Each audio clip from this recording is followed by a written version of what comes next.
আল্লাহ রাব্বুল আলামিন মানুষকে মায়ের পেট থেকে এবার বের করবেন, খাবারের ব্যবস্থা করে দিলেন, তাও নাভির সাথে নাভি দিয়ে মুখ দিয়ে নাপাক রক্ত দেননি। তাফসিরে মুফাসসির লিখেছেন নাপাক রক্তটা না মুখ দিয়ে না দিয়ে নাভির সাথে দিয়েছেন। এই জন্যে দুনিয়ার মানুষকে আল্লাহ জানাতে চায়, বান্দা নাপাক জিনিসদের মুখ দিয়ে দিলাম না, দুনিয়ায় যে এই মুখটা দিয়ে আমি আল্লাহর কোরআন পড়বি, আমি আল্লাহর নামের জিকির করবি। অথচ মানুষ এত নেমো খারাম, এত হারামি, এত খারাপ, দুনিয়ায় আসে আল্লাহর ওই বানানোর সুন্দর পবিত্র মুখটা দিয়ে হারামি জিনিস এই মুখ দিয়ে প্রবেশ করাচ্ছে। যত রকমের হারাম জিনিসে মুখ দিয়ে প্রবেশ করায় আল্লাহ এই জন্য কাইফা শব্দটা দিয়েছেন। আমি এই শব্দের ব্যাখ্যা করতে গিয়ে একটু চলে গিয়েছিলাম।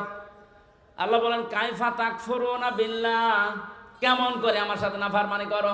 আমার তো বিশ্বাস হতে চাই না, কারণ যে পর্যায়ে ছিলে এখান থেকে এ পর্যন্ত আনতে কেউ ভূমিকা পালন করেনি। হ্যাঁ, তোমার মা বাবার দায়িত্ব ছিল শুধু বিছানায় থাকা, বাকি যা করার করেছে কে?